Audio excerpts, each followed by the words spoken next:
Hello everyone, welcome back to the channel. It's been a while since I recorded the last video because I've been rather a busy boy.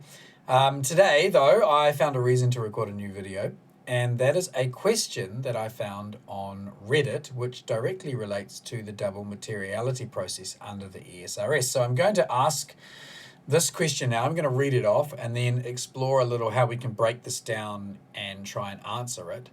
I'm keen to hear how other people have dealt with this question and kind of questions similar to this.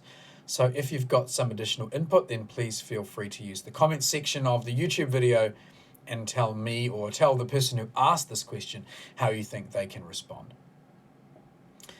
Here is the question then. I'm going to read it out verbatim as it's written in Reddit, and you can see it here on the screen. I have a question regarding DMA impact assessment. In case of impacts on people in the value chain, e.g. workers of clients of financial institutions, how do I assess my impact's severity? Do I set scales and thresholds and then send a survey for a particular affected stakeholder or its representative asking him to rate? Let's say my institution finances small construction companies that usually subcontract construction workers and do not ensure their safety, decent wages, etc. So that's the first question slash set of questions. The second one then follows below. How do you understand this information provided below from the EFRAG DMA paper? Does that mean that if I have human rights violations in the construction sector, the one I finance, based on government data and reports, there is no need to assess severity? The quote that the question references is below. It starts with 86, which I assume is paragraph 86. Depending on the kind of impact, it may not always be necessary to assess in depth each of these criteria of severity based on the undertaking's specific facts and circumstances to determine whether the impact is material or not. Now that quote, it says it's from the EFRAG DMA paper, and that seems to be a reference to EFRAG's IG1 Materiality Assessment Guidance. Now, let's answer these questions. I'm going to start with question 1, or set 1, and then move on to set 2. That seems like a pretty decent way to go about this. So question 1 is asked in the context of double materiality impact assessment. So it's important to note that we're not talking about risks and opportunities here. We are talking about impacts. And it uses examples here of impacts on people in the value chain and provides a couple of sort of examples of how the business model and the value chain is connected in this case. And the real question here to start with is, how do I assess severity? And the second part is, how do I involve stakeholders in that severity assessment? So I think we can use that as our of starting input information to answer the question. The first one is, how do I assess my impact's severity? Do I set scales and thresholds? And then we'll come to that in a minute. So I'm going to deal with this first part of the question. Do I set scales and thresholds? And how do I assess severity? So the standard tells us that severity itself is made up of certain characteristics. I'm going to assume here, for the sake of this example, that we are talking about a negative impact. IG1 does suggest that for positive impacts, severity is comprised of scale and scope, but I don't like using the word severity in the context of a negative impact because severity comes with it so many negative connotations. So, sorry, I don't like using severity in the context of a positive impact. For positive impacts, I think we can say scale and scope is fine. We don't need to then call it severity. But the standard itself is very clear that negative impacts have severity, and that severity is a combination of scale, scope, and irremediability. So there are 3 specific criteria or characteristics which make up severity. So I would say in order to assess the severity of an impact, you have to assess scale, scope, and irremediability. They are the 3 characteristics of an impact that is negative, and those characteristics are quite clearly, well, not clearly enough for some, defined in the standard. So it tells you what scale is, it tells you what scope is, and it tells you what irremediability are. And it is the combination of those three criteria, those three characteristics, which determine severity. So should I set scales and thresholds? Yes, is the short answer. Most people that I've seen, most of the methodologies that I've seen, and the methodology that I use, the Code Gaia methodology, explicitly has scale, and it has a defined set of categories or characteristics or options within scale. It says this is what scale is. Where does your impact fit on the scale of scale? And then scope, it does the same thing. So here is scope, here is how it is interpreted, here it is how it is measured from the most scope to the least scope.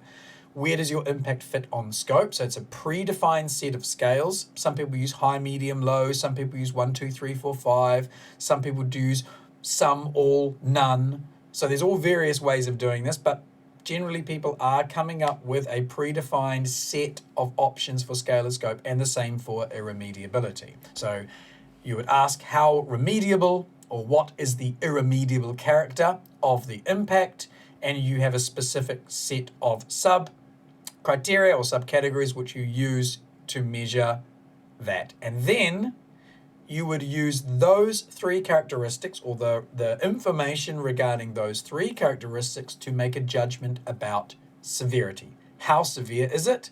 Or is it severe or not severe? So some people use a gradient of severity, low, medium, high severity, something like that.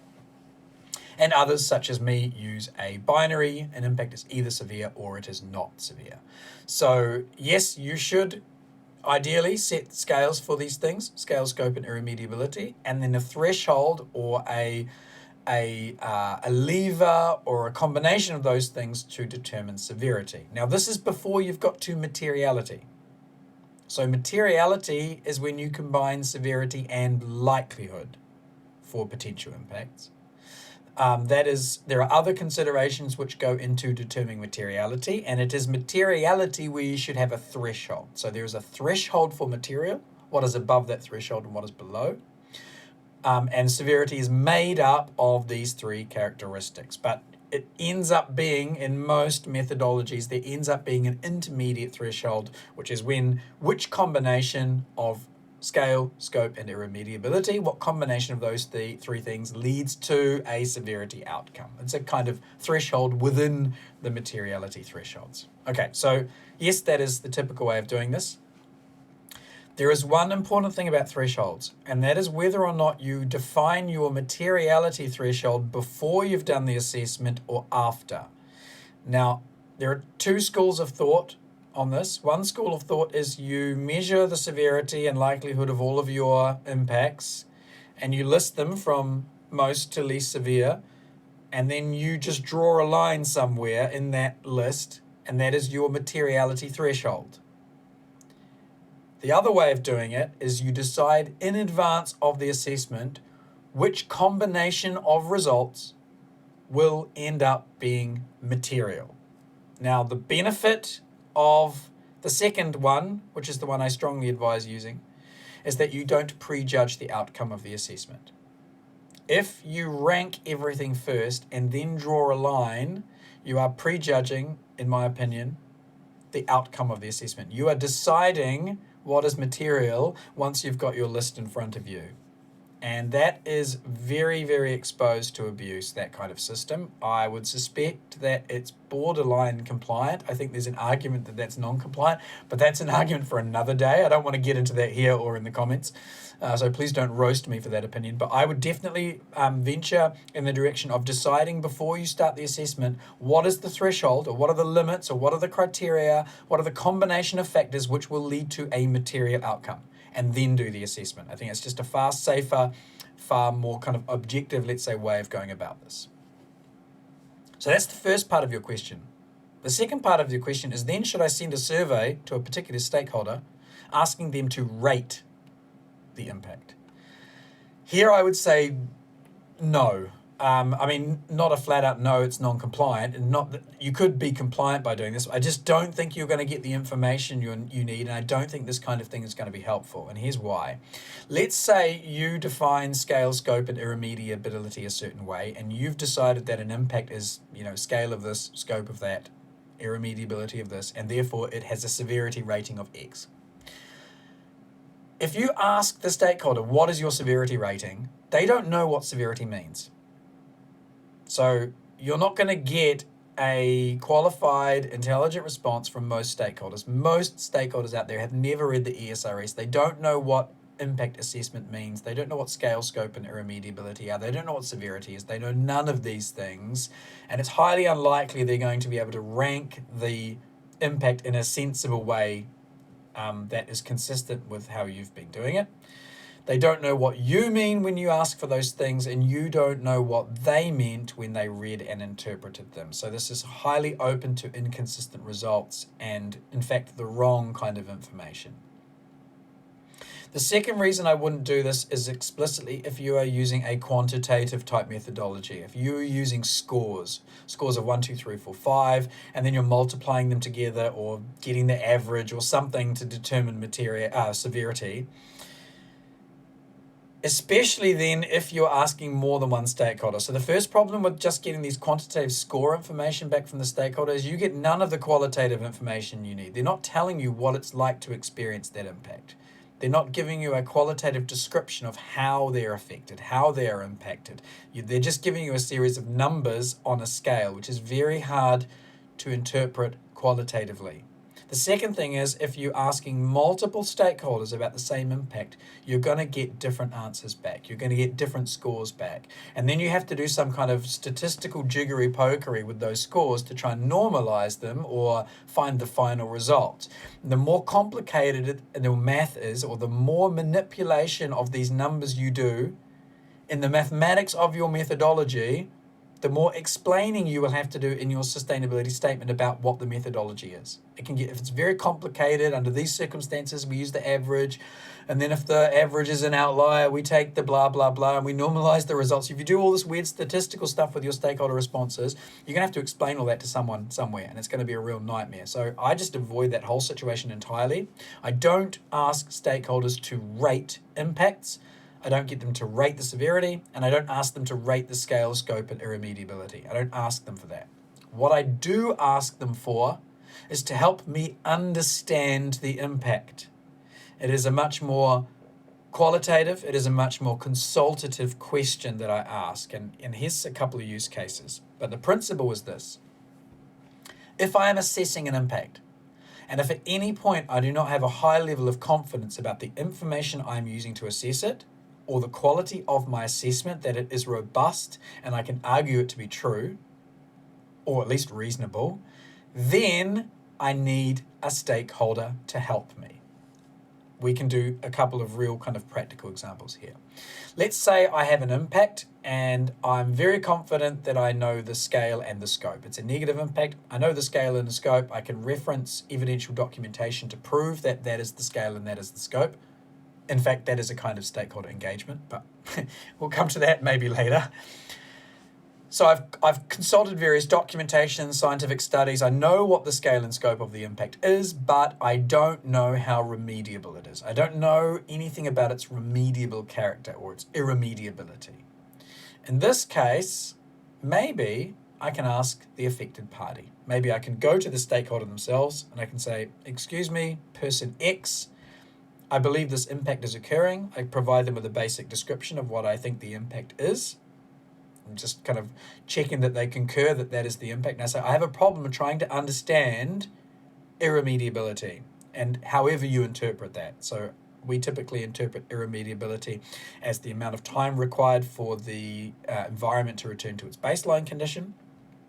So it's okay, how long do you think it's going to be? How long are you going to have to contend with this impact before things return to the baseline condition? Or you might ask another question. There are all sorts of ways you can approach irremediability, and however you choose to interpret that, how much effort would be required, how malleable or flexible is the natural environment when it comes, or the baseline environment when it comes to absorbing this impact, all those sorts of questions. You will use those kinds of questions, the way you interpret irremediability, use those questions to get a better understanding of it so that you can then rate it yourself.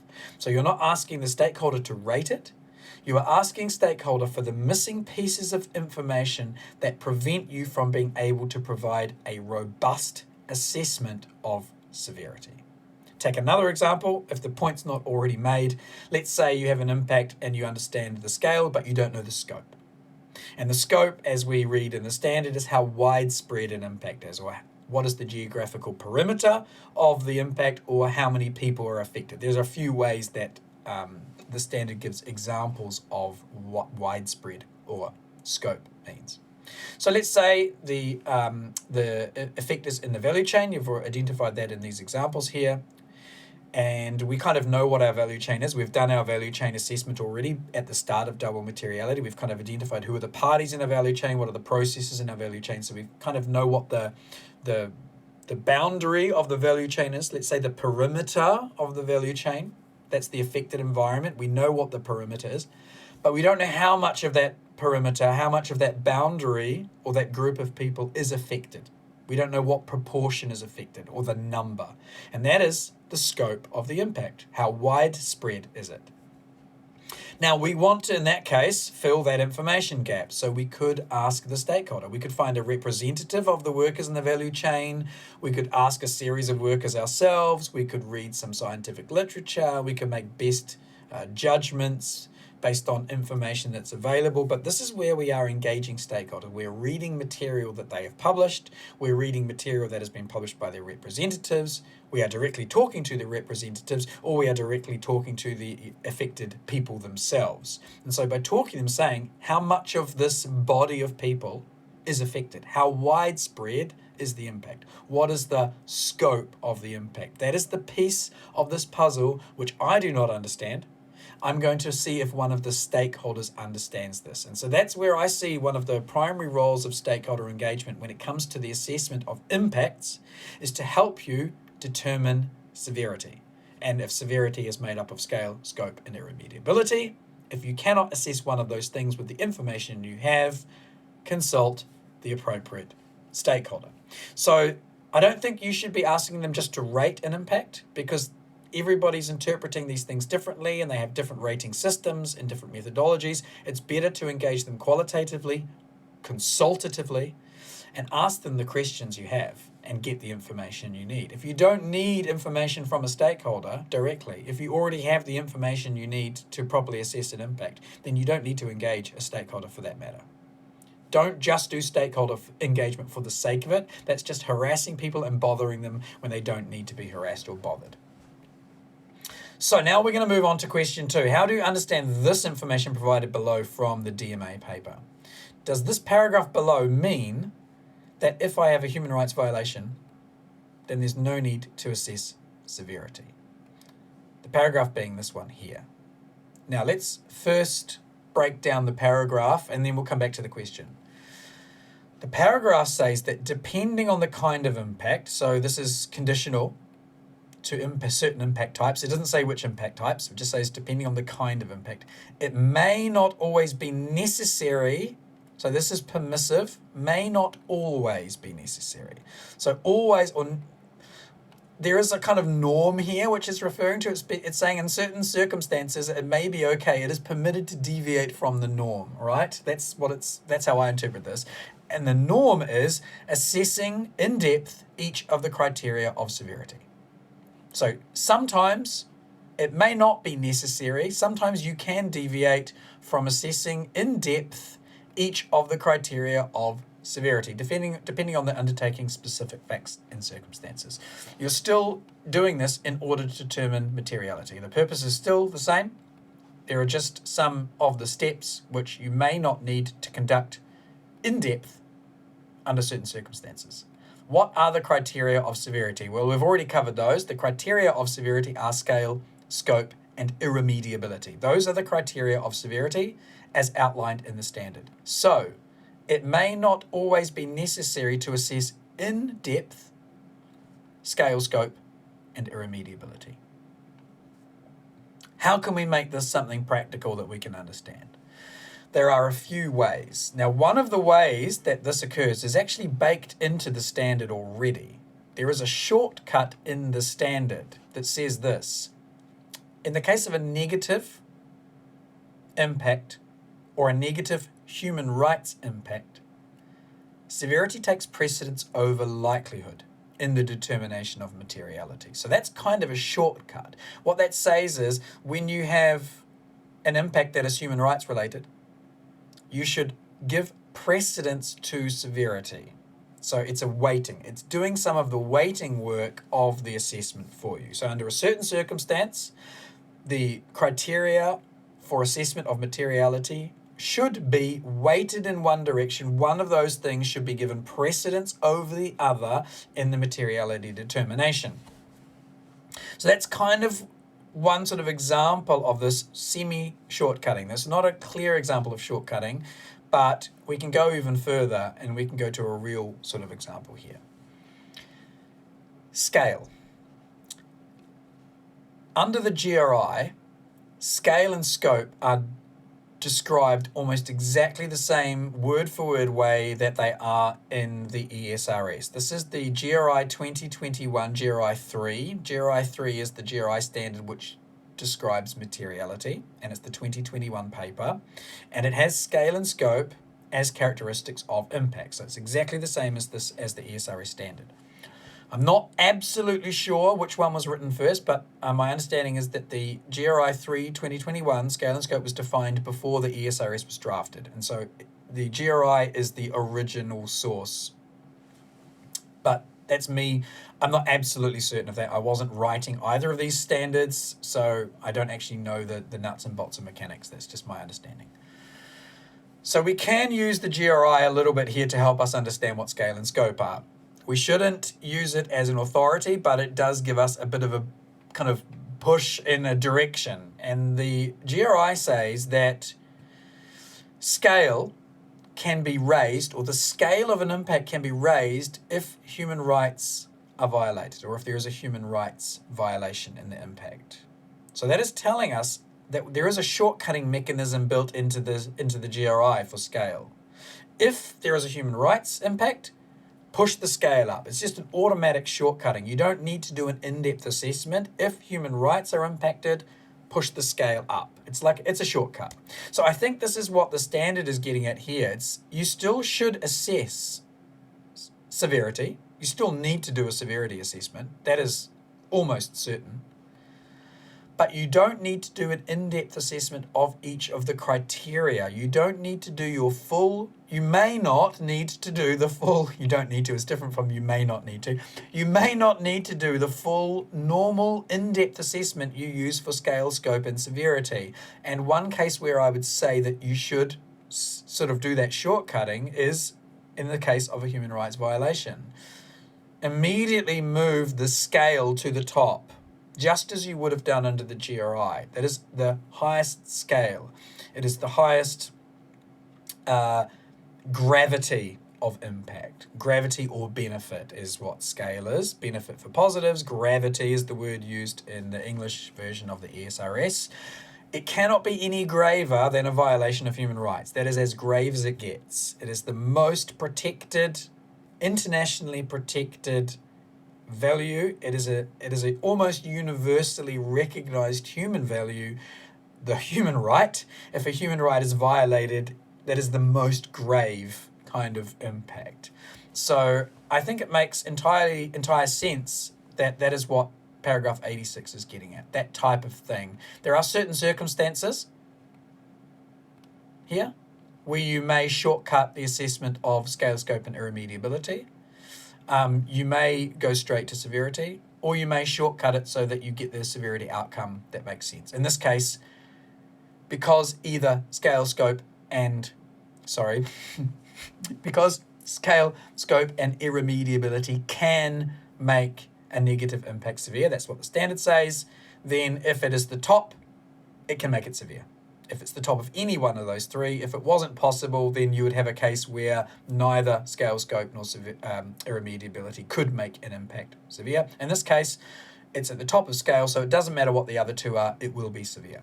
So that is kind of a shortcutting mechanism built into the methodology. That is exactly the shortcutting mechanism that is built into the Code Gaia methodology for assessing severe impacts when human rights are involved. We have the switch, which gives the severity precedence over likelihood, which pushes the materiality in favor of being material. And we have the shortcutting of scale, where we immediately assume the highest level of scale because it is the most grave kind of impact when a human rights is impacted.